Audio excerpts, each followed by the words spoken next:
Greetings, White Knights. 'Tis I, Sir Barusif here, and today we're going to be playing some more Buried and Interactive Story. So we just finished Chapter 2, and we're about to go into Chapter 3. Let's go ahead and start that up.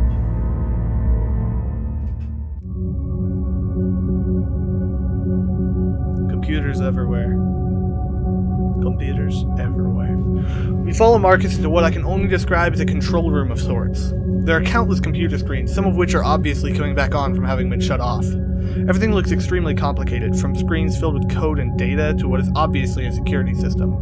It reminds me of a miniaturized version of the operations center in just about every space travel movie I've ever seen. Marcus is running from one screen to another, apparently looking for some pertinent bit of information. "Where's the first aid kit?" I snap at him. Marcus stops in his tracks, as if he has forgotten the whole reason for bringing us down here. "Oh yeah," he says, rushing to the left side of the room.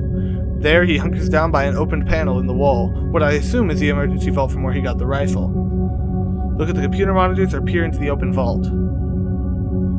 What if he's pulling out a gun? I mean, I want to look into the vault because if it's where he got the freaking gun, there could be more guns. And I'd want to make sure he's not pulling out a gun.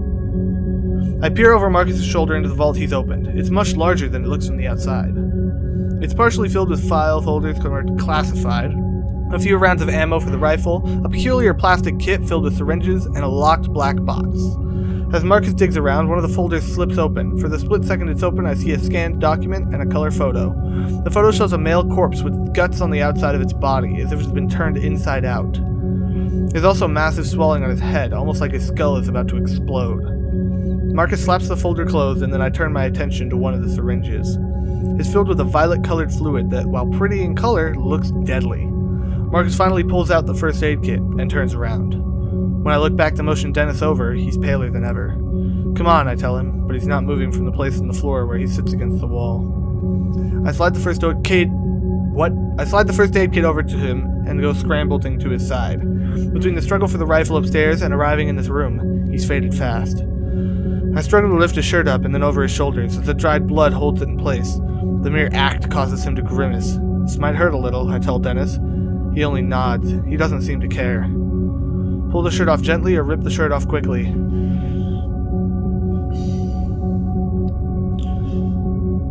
This is a hard choice. Rip it off quickly is like peel the band-aid off as fast as you can. I mean, the blood's gonna come out, like the dried blood's gonna rip itself out of his wound anyways. Might as well get it over with. Rip it quickly, I guess. That's my choice. He decided to rip Dennis's shirt off quickly. Figuring that the old rip off a band-aid metaphor applies here, I tear the shirt off of him quickly. Plus, I don't feel like we have exactly a lot of time. Dennis lets out a scream of pain and fury. "What the hell, man?" "Sorry," I say, casting the bloody shirt aside for the moment. Wincing in pain, he leans back against the wall and takes a series of deep breaths. His wound is more visible now, although it's partially hidden by the blood that has started to clot around it. My medical knowledge is slim, basically just a bunch of basics I learned at Boy Scouts. I look over to Marcus hopefully and ask, "You have any training?" "Zero," he says. "Sorry." It's just as well, I guess. He's far too concerned with what's happening on the monitors to be of much help anyway. I start by taking out the several rolls of gauze within the kit and wipe as much blood as I can away from the wound on his side. It's even worse than I'd figured from the start. The gash is deep and dark. I'm pretty sure it's infected too. He's gonna need stitches, that's for sure, but I have no idea how to even start that. Besides, I don't see the tools for it in the kit. When I splash rubbing alcohol over the wound, he responds with a hoarse yelp of surprise, but nothing more. His eyes are locked on me, and he looks appreciative, but he's also scared. "Be honest," Dennis says hopefully. "How bad does it look? You think I'll live?" "It looks really bad, Dennis, or he'll be fine, no problem." I'm not gonna lie to him. I'm gonna tell him it looks bad. "Well, don't sugarcoat it," Dennis says. He looks defeated, but not really surprised. I keep quiet because I feel like I've already said enough. He rests his head against the wall and closes his eyes as I finish up. I place one layer of gauze against the wound and bind it with medical tape. I then reinforce it with a second layer. I know it's meager, but it's all I can do. "Crap," he says. "I'm a goner. This is a waste of time." His whole body deflates as he says this. Maybe I should have been a little more encouraging, but I didn't see the point in lying to him. I look back to Marcus, and he's looking back at us deep in thought. My eye is starting to really swell up from where he kicked me earlier. Maybe I shouldn't have let him off so easy. Are these first aid kits all you have in the facility? I ask him. If there's something better, I don't know about it, he says. I notice then that his defensive posture is no longer there. Something is different now. Just a slight change to his demeanor. He's seen something on those monitors that has him frightened, more than he already was before. What is it? I ask. What's wrong? His eyes travel around the room, and it's obvious that he's trying to decide whether or not to tell me the truth. Get up and look at the monitors.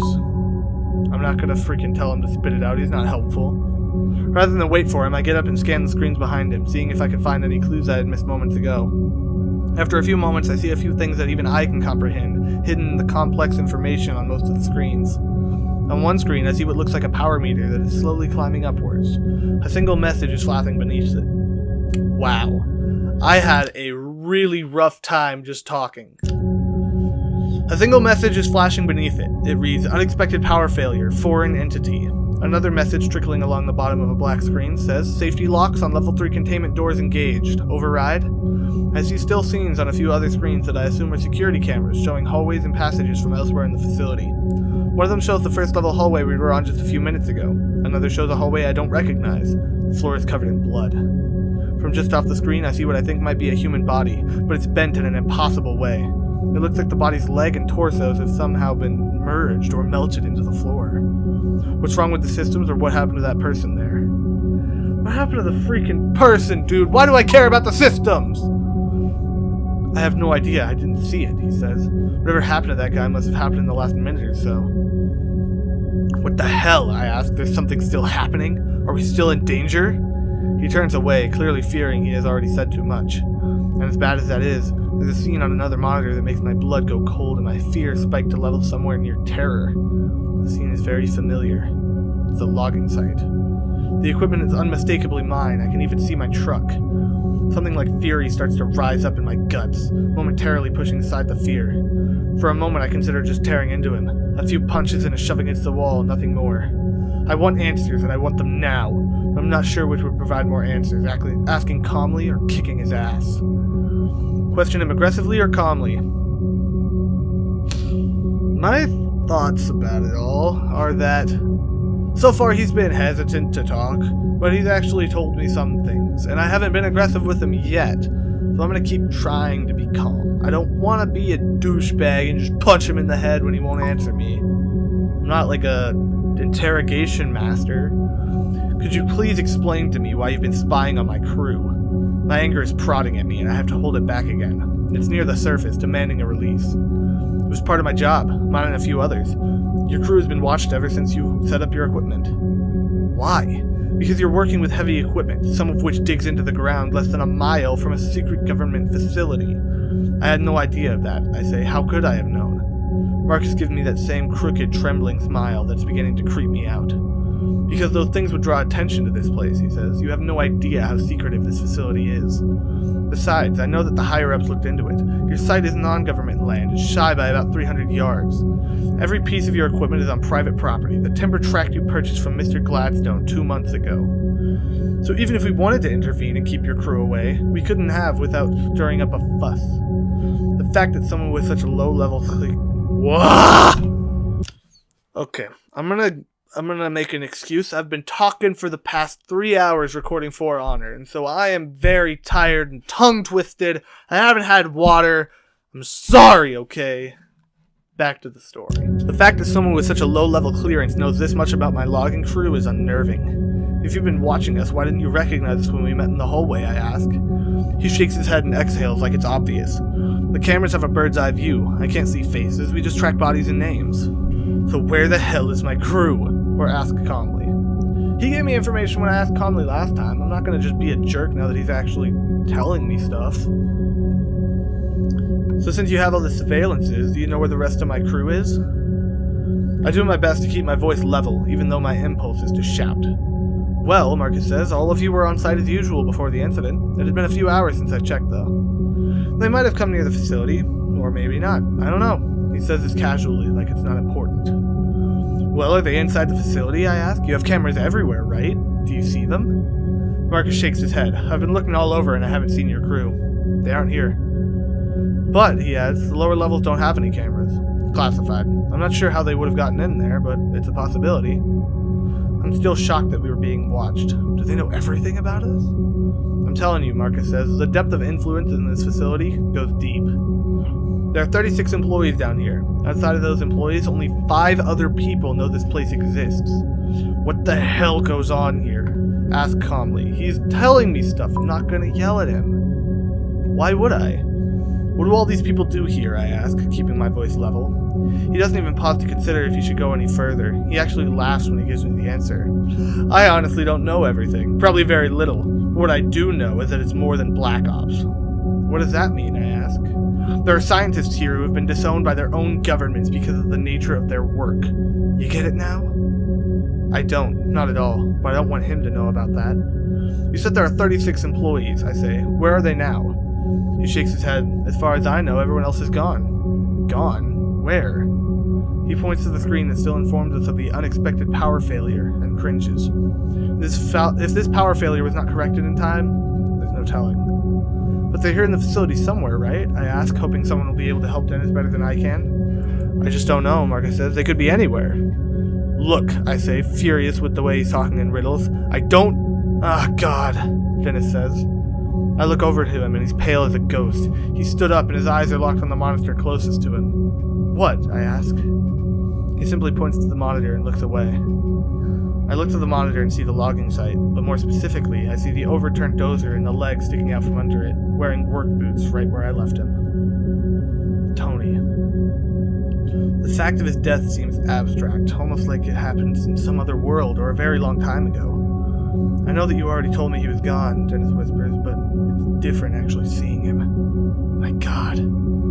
Suddenly, something blazes by the open door outside. The shape is fast and in shadow, but I'm pretty sure it's a person. Someone else is here, Marcus says, wheeling around. He sounds very happy to discover this, so I try to follow his lead. If something bad happened at this facility, then surely the sight of another survivor is a good thing, right? We should check it out, he says. I realize this isn't the best moment to leave Dennis after revisiting Tony's death all over again. Someone just ran by the door, I tell him. Hopefully it's someone who can help us. You gonna be okay, or we'll be right back? I'm gonna ask him if he's okay, because I did tell him it looks bad. His wound looks like it's really, really bad. It's fine, go see who it is, he says, giving me a mock thumbs up. I turn to Marcus and motion for us to head out to investigate.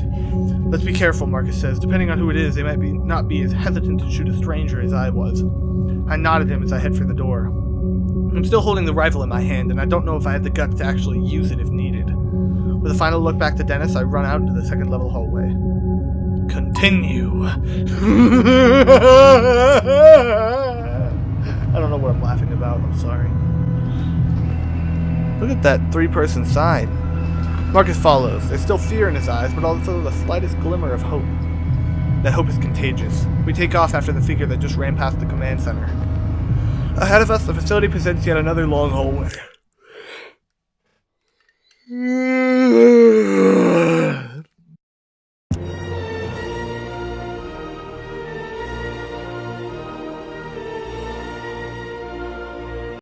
Right away, I noticed that this level of the facility seems darker, even though the lights are now all on. The hallway is adorned with numbered yellow doorways and large white panels along the walls.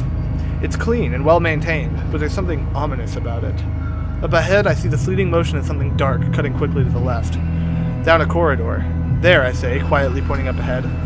Marcus gives a nod, and we continue chasing after the person we saw blaze by the command center just moments ago. It then occurs to me that this person could be like Marcus was at first, armed and scared. Shout at them or move towards them slowly. I shouted at Marcus and everything turned out fine, so let's shout. Haha! Hey, stop! Who's there? I get no response, and I'm unsure if I should be relieved or upset about this. The last person we met nearly killed me with a rifle. Why would this person be any different? I quickly dart around the corner and take the same shooting stance I've seen countless times on TV. There's a woman standing there, about 10 feet away. She has reddish blonde hair and a small, mousy build. She looks terrified and is visibly shaking. She's probably in her late 30s, wearing a lab coat with dark jeans and green Converse low tops. I have a strange sense that her fear is not just about her sudden appearance. She looks like a woman who's been running scared for a while now. Her hands are raised in surrender, and she's not holding a weapon. Marcus slowly approaches, taking a few steps ahead of me. It's Amy, right? He asks. She blinks, seemingly surprised that he knows her name. Yes, she says. And you're Mark. Marcus. She nods absently and then looks to my rifle. I'm not going to use it, or we want some answers. I mean, she's scared. She knows who Marcus is. She doesn't look like there's anything dangerous about her. I'm going to say I'm not going to use it. Now, how do I know that? She asks. You're trespassing on government property in the midst of a huge catastrophic event, and you have a rifle. How am I supposed to believe you? I have a friend back in the command center who needs medical attention, I say, and we're looking for the rest of our crew. I'm really sorry, but I don't know where they are, she says. Do you know what's happened? Marcus asks, from the power outage? I don't know what caused it, she says, but there was an experiment taking place when the outage occurred. Something happened, and she trails off here, giving me a look of distrust. I saw things on the security monitors, Marcus says. The experiment failed, didn't it? I don't know the specifics, Amy says. I barely escaped the 3rd floor. I was going to go to the command center to see if the security footage showed anything. Then I saw you and the gun. Listening to their conversation, I'm feeling totally in the dark. What experiments, or what has you so scared? I need to know what's happening. I don't care about what they're doing here. I need to know, like, why there's something bad happening. Amy looks to me, her eyes wide and terrified. Who are you anyway? She asks. I quickly give her my story. A logger stranded in the woods following a peculiar explosion at the log site. As I tell her, recognition blooms in her eyes. You're one of the loggers? Yes. She then looks to Marcus and says, I thought they were being watched. They were, Marcus says. This was a freak accident, and there's no proof that they were responsible. I feel myself wanting to submit to all of the questions that are piling up in my head, but Dennis is waiting for me.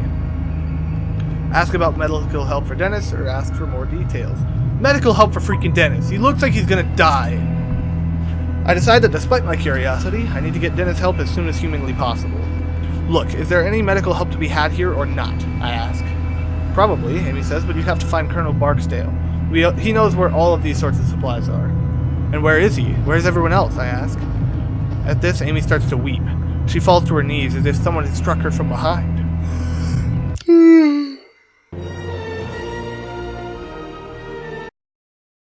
Gone, she says. Some were killed, and some were just... I don't know. They disappeared right in front of me. What the hell is going on here?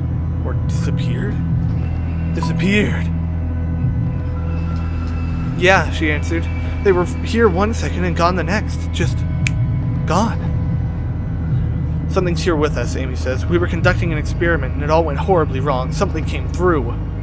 Came through what? Marcus asks. I don't even know that much. An entity. But whatever it is, it's still here somewhere, Amy responds. How could you not know? Don't you have full security access? I ask. No, I have access to almost everything. But there are 2 levels of security beyond my clearance. So what do you suggest we do now? I ask. I'm not sure, she says, wiping her tears away. But if you want to find your crew, we need to find Barksdale. He's in charge. Where is he? I ask. Down on the 3rd level, in the hangar. Then let's go, I say. It's not that easy, Amy says again, looking to the rifle in my hand. Why not? Like I said, something came through when the power went out. There's several of them, all roaming the 3rd level. What came through? Doesn't matter, let's move. I'm not just gonna go in willy-nilly. Safety first, kids. What came through so I can know? All I know is that the others referred to them as entities. Amy shudders as she recalls the horrors she's seen. I don't even know how to describe them. I didn't get a good look, she says. All I did was run for my life. Behind me, I just heard screams. I know it's not very scientific of me, but I didn't feel like sticking around to learn more. She's right, Marcus says, stopping my train of thought. The things I saw on the monitors, it was crazy. This is insane, I bark. I'm going to the 3rd level to find this Barksdale guy. Thanks for your help. Wait, Marcus says, I'm sticking with you. If we want to get out of here, we have to find Barksdale, right? Yes, Amy says, but Barksdale's on the 3rd floor, and it's too dangerous to go back there. I figure I'll let them make their own decisions. In the meantime, I start heading back to the command center to get Dennis. Before I get there, I hear their footfalls behind me, getting closer. I give Amy a questioning look, and she quickly looks away, clearly torn. Neither one of you know your way around here, she says. Looking for Barksdale on your own would be suicide. Like it or not, she has a point. Fine, I say. Then let's get Dennis from the command center and head down together. Don't bring Dennis. He can't run. He can't escape them if we go down together. Let him wait in the command center. That'll be a good idea, right? Do you agree with me? Yes or no? We enter the command center, and I'm happy to see that Dennis has regained some of his color. We're gonna get you some help, I tell him, and then we're gonna find our crew and get the hell out of here. More help would be great, he says. With the way you ripped off my shirt earlier, I'm not letting you touch me again. Wait, Amy says, maybe one of us should stay here with him. I'll be okay, Dennis says. He stands to his feet with a grunt. You don't know what's out there, Amy says. I saw them. I saw what they can do. This facility is not safe. What can they do? Are there any of them on this floor?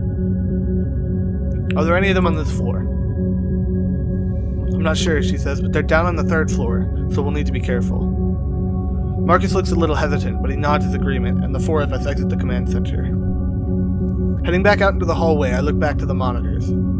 I take a final look at the screen that shows my wrecked logging site and feel a pang of sorrow. Then I look to the other monitors showing live feeds of the facility's security cameras. I try to tell myself that I'm not looking for any sign of Amy's creatures, but I can't. That's exactly what I'm doing, and there's no need to pretend otherwise.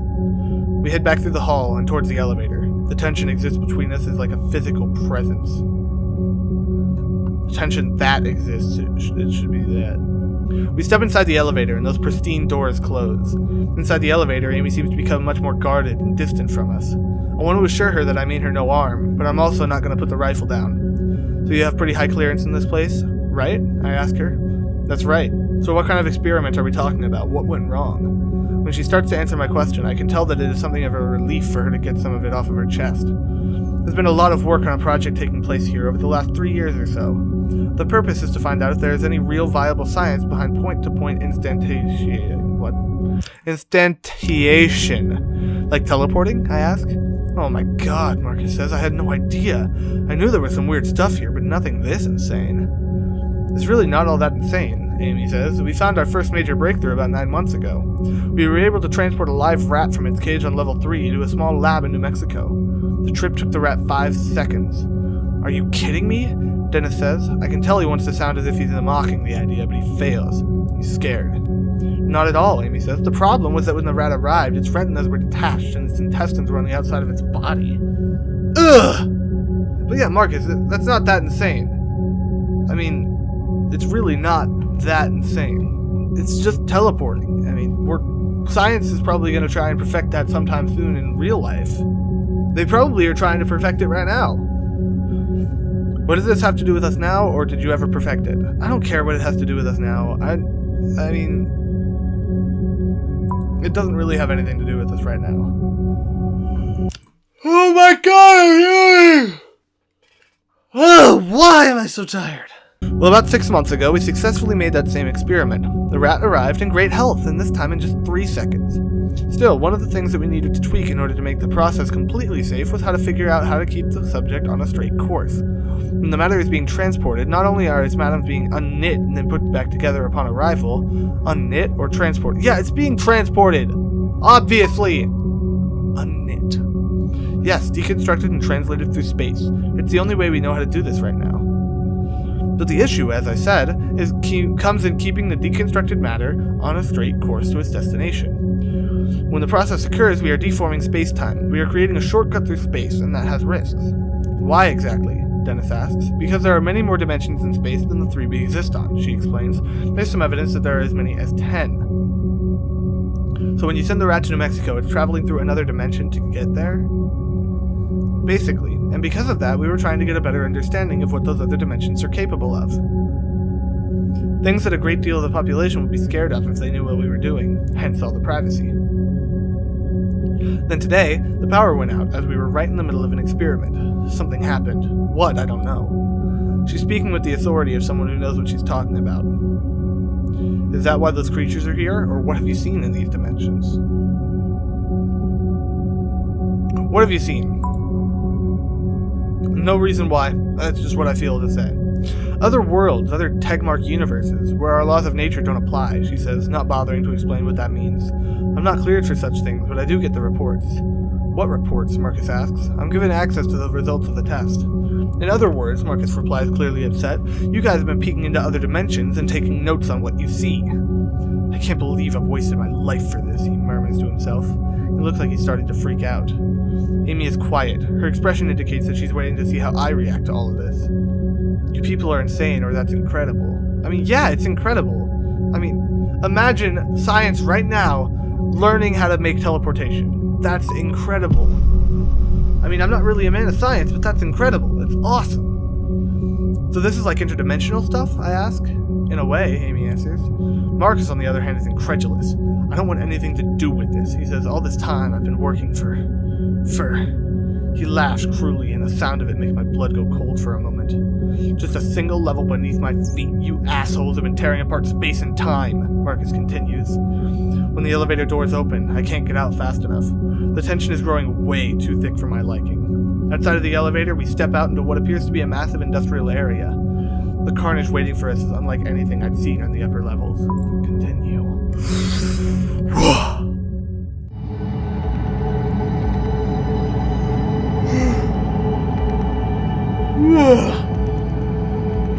The area looks industrial, like everything was built for utility only. But more noticeable than that is all of the blood. My god, I've never seen so much blood. Those creatures must have had a field day. Holy crap, Marcus says, looking like a man that just awoke from a very bad dream. There were more personnel in this area when the experiment went haywire, Amy says, and as the explanation makes it all better. The research you all do down here had better be worth it, I said. We have to get moving or we're going to lose our nerve. Amy, let's focus. Barksdale is in the hangar, I ask. If he's still alive, yes, that's where he'll be. Well, let's hurry, I say. As far as I can tell, Dennis is doing much better, but I'm beginning to grow tired of trying to keep my fear at bay. Between the blood on the floor, the silence of level 3, and Amy's talk of the lab rats, I'm getting freaked out. Amy, you take the lead, or I'll go first. Stay behind me. I'll go first. I'm a big, strong man with lots of guns. I got 3 of them. One here, and one here. Put a gun in my hands. I'll go first. Stay behind me. The 4 of us start walking, with me in the lead. We stop walking when we come to the remains of what looks to be 3 different people. It's hard to tell how many bodies there were because they've been torn to shreds and are distorted. 2 of the bodies look as if they've been fused together. Ugh. Another man looks to have had his leg welded through the floor. I can see this man's face. He died in an abject state of horror. His mouth pried open in an eternal scream. Investigate the bodies, or keep moving? Let's keep moving. I don't want to investigate the bodies. Plus, we have to move because there are monsters. They will catch us. It's simply too much. Worse than that is the fact that we just started our journey through level 3. If there is worse waiting up ahead, I don't think I'm going to be able to make it. Dennis steps up behind me. When he speaks, his voice is soft and flat. What in the hell could do that to someone? He asks. The things I saw, Amy answers. They could do it pretty easily, I think. She looks pale, and I think she may pass out at any moment.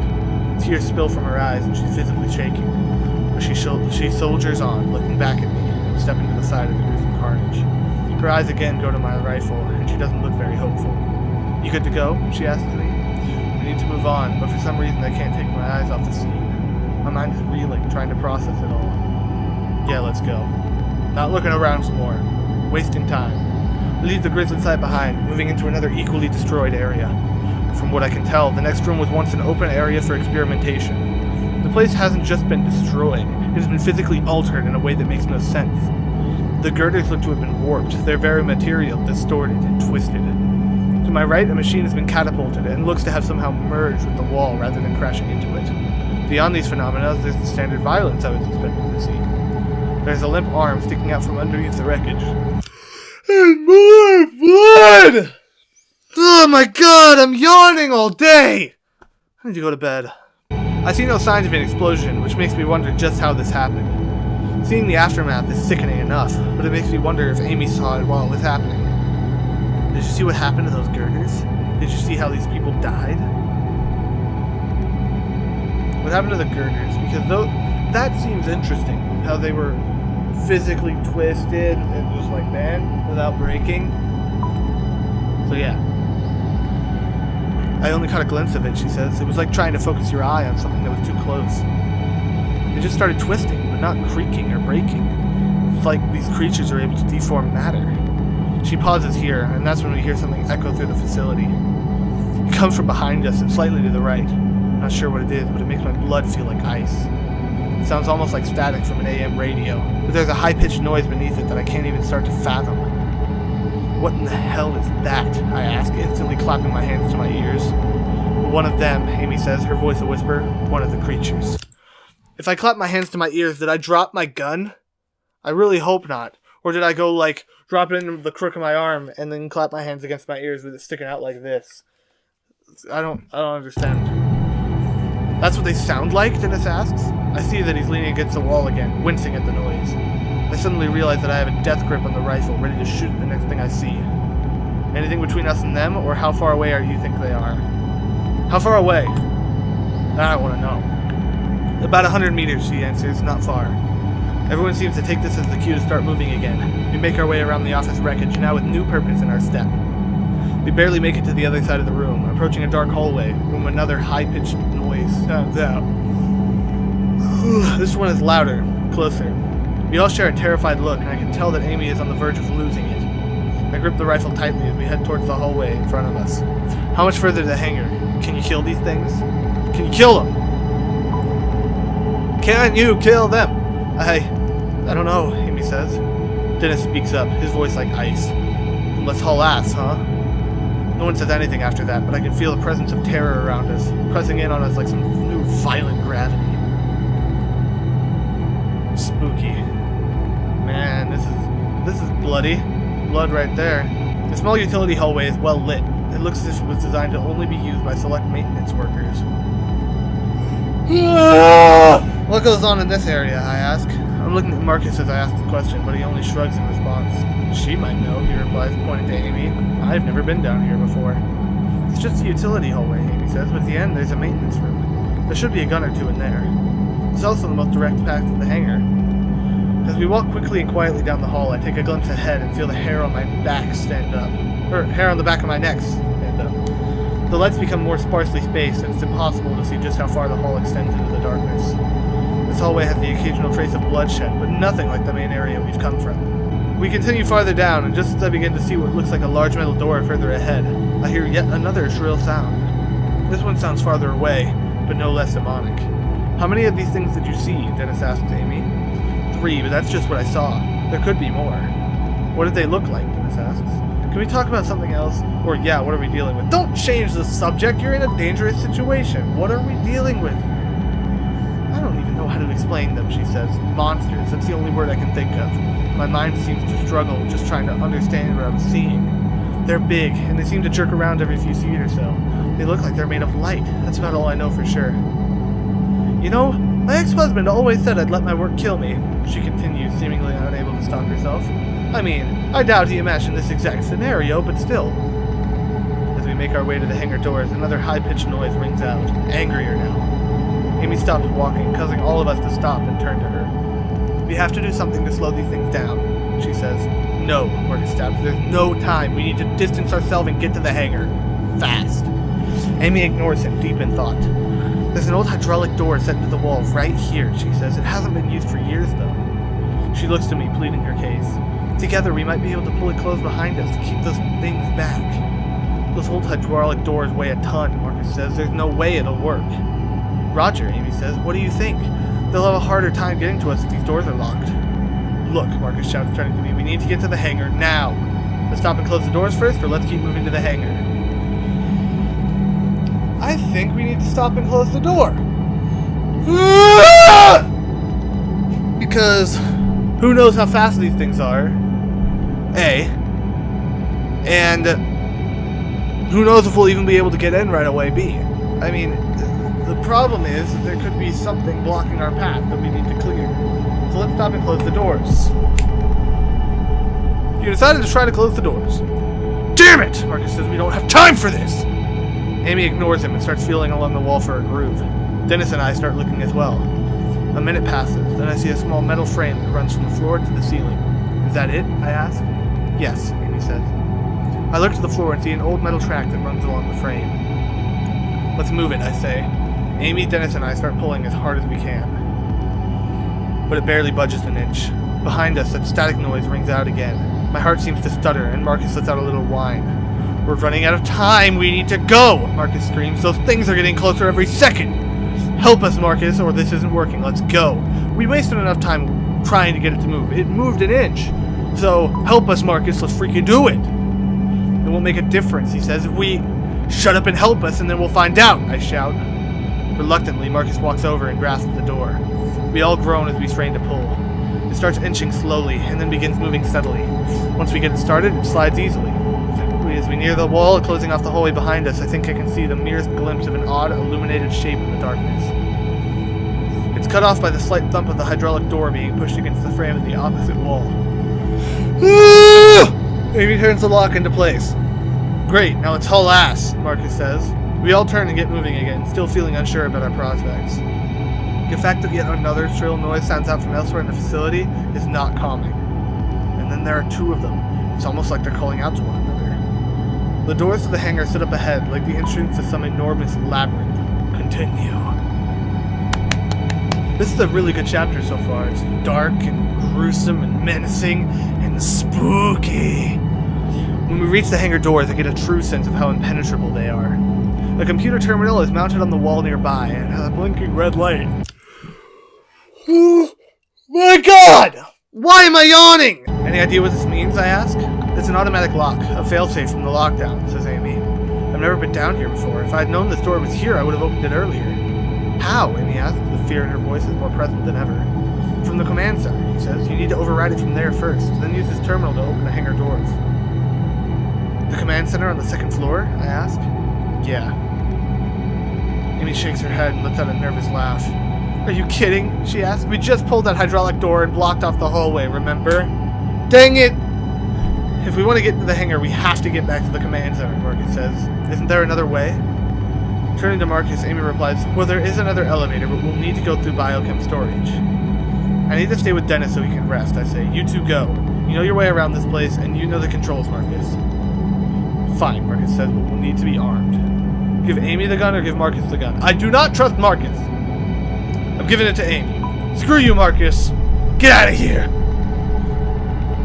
I hand Amy the rifle and she turns to go. Marcus gives me a concerned look, but follows along behind her. Once Amy and Marcus make it a good distance down the hallway, Dennis lets out a nervous laugh. And then there were two, he says. Dennis looks much better, but he still needs to use the wall to stay standing. Didn't Amy say that there were guns and an emergency kit in the maintenance room near the hangar doors? I ask. Yeah, I think so, Dennis says, looking exhausted. I look ahead and see a door to the right that reads maintenance. Might as well give it a try. I go to the door and try to open it, to find that it's locked. Kick it down or push with your shoulder? Let's kick it down. Kick it down like an old school ninja. I give it a frustrated kick when it doesn't budge. I'm about to try again, but that's when I hear a gunshot from just down the hallway. My first thought is that Amy and Marcus have come upon one of those things, one of the monsters. But I don't hear any of that strange static sound I've come to associate with them. Alarm bells go off in my head, and before I know it, I'm heading back down the hall away from the hangar doors. Stay here, I'll be right back, I whisper over my shoulder to Dennis. See if you can figure out how to get into that maintenance room. Where are you going? He asks. I don't bother answering him as I bound through the door where Amy and Marcus had went. Continue. Uh-oh. Did Amy shoot Marcus? As I enter the biochem room and start walking between the massive silos, I wonder what classified chemicals could be inside of them. I am fully expecting one of Amy's creatures to come flying out from the intersection of halls up ahead. I think I overhear a voice, a woman's voice. It's Amy. Stop! Let go of the gun! I run ahead so fast that I almost trip over two people in a life or death struggle. My mind tries to process what I'm seeing, but it makes no sense, none at all. Marcus is wrestling with Amy, trying to take her gun away. When this doesn't work, he throws to the ground and starts choking her. Her face is turning purple, and her eyes look like they might pop out of her head. Marcus sees me coming out of the hallway, but acts as if what he's doing is perfectly normal. What the hell are you doing? Or stop him. Stop him? He's choking Amy! I start rushing towards him before I really know what I'm doing. I bring my fist down hard and arc across the bridge of his nose, and I'm rewarded with a sick cracking sound. He cries out as he falls to the ground, looking at me as if he doesn't understand why I punched him. On the floor, Amy clutches at her neck and gasps for breath. I start to fear that I was a moment too late, just as I see that the rifle has been thrown across the floor. Marcus seems to notice this at the exact same moment that I do. Go for the rifle or hit Marcus. Hit him! Bam! Get punched, boy! I deliver a surprisingly strong blow with my right hand, clipping his chin from my awkward position. I'm in the process of planting a knee to his chest when I hold him down. Planting a knee in his chest to hold him down when his left foot comes out of nowhere, landing hard. The kick catches me squarely in my ribs, knocking the breath out of me. "What the hell are you doing?" he yells at me. "By killing her, I'm saving us. All of this was her fault." I sense that he truly believes this, but if that's the case, then why not just attack her when we were all together? The answer is simple. We might have stopped him. He wanted to kill her in private. And then what? Would he have done the same to Dennis and me? It seems fitting, really. When we first came across Marcus, he's held a gun on us. I'd been so relieved to see another human being that I had underestimated how unhinged he was. Marcus and I both dive for the rifle, still laying on the floor, and start wrestling for possession, but I'm not confident I'll come away with it. As we struggle, he starts inching the muzzle of the gun towards my face, a position I do not want to be in. I start pushing back, hard. But if this thing accidentally fires, I'm not sure where I'd prefer the bullets to go, especially in this room full of chemical tanks. Towards the muzzle towards Marcus or towards the tanks? Towards Marcus! He deserves to die! No, I'm just kidding. But maybe, I don't know. If it shoots the tanks, we all die. If it shoots Marcus, then only he dies, you know? I grunt as I push the muzzle towards the point of his... I grunt as I push the muzzle point towards his face. Realizing he's literally looking down the barrel of a gun, Marcus ducks his head out of the way. This makes him lose leverage, allowing me to yank the gun from his grip. I get to my feet as quickly as I can, swinging the rifle back around on him. For a moment I think I've knocked him out, but his eyes flutter and he looks at me as if I've betrayed him. Her people, he says. It was them that did this. She deserves to die. She did this. I look to Amy and wish I could help her. I'm relieved to see that she's managing to draw in a few breaths. Her legs move as she tries to push herself into a sitting position. You wouldn't know, as Marcus says. You didn't work here under their secrecy. You don't know what it was like to... He surprises me by lunging towards me, leaping from the floor like a human projectile. I don't have time to aim carefully. I have to react fast. Shoot him or try to dodge. Try to dodge. I don't want to kill him. I'm not a murderer. His aim is poor and his strength is failing, so I dodge him easily. Oh, okay. I don't want to have a gunshot go off and alert those creatures to where we are. Making a hard jab of the butt of the rifle, striking him in the chest. Something crunches and he lets out a whoosh of air. He crumples for a moment and then goes to his knees. He roars in pain on the floor.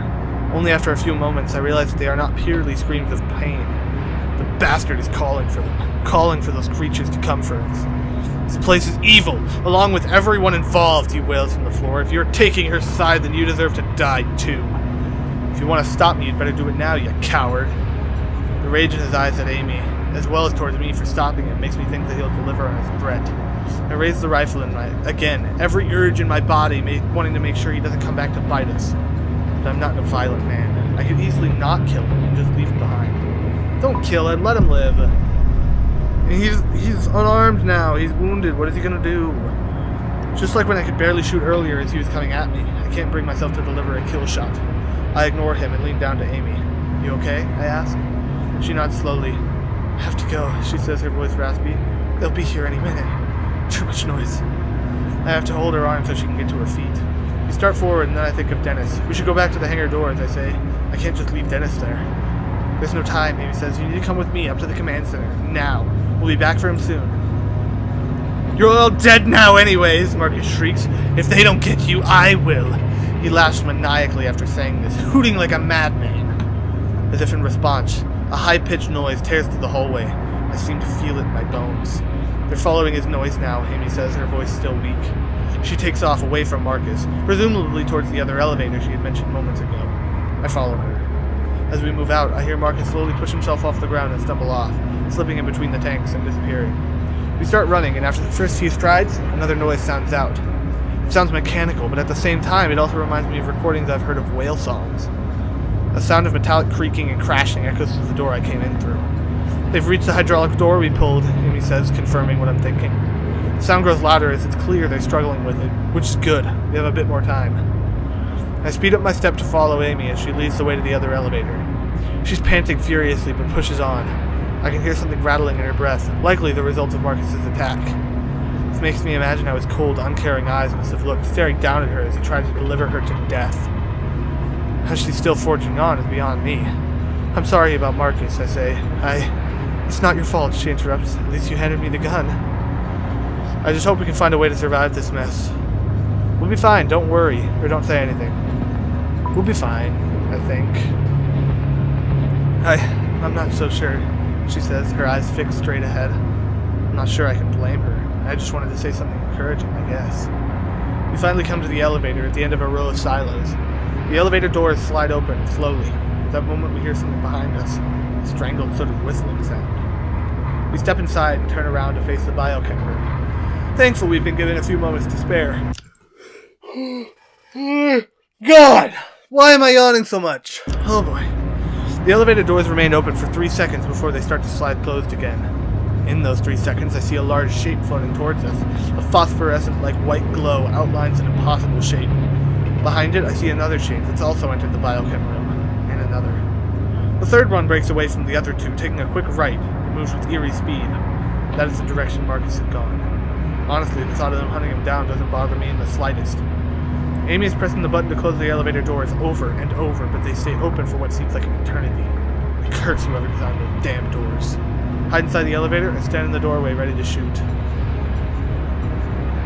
Hide in the elevator. Hide! Amy and I slide ourselves up against the sides of the elevator, trying to avoid being seen. But I can't help peeking around the corner. I held the rifle steady, ready to fire, and that's when I see them in a clear light for the first time. I can see their features, their shape, their colors, but my mind can't quite process it all. Nothing about them makes any sense. My eyes try to see a squid, but that's not what these things are. They're gray and white, and seem to be nothing more than squirming light. Their appendages are neither legs nor tentacles, but somewhere in between. They don't walk on these appendages, but they use them to glide. They move like ghosts, and seem to jerk every few feet or so. But I'm pretty sure that this jerking effect is not a result of their moving, but my mind's inability to understand how they're moving exactly.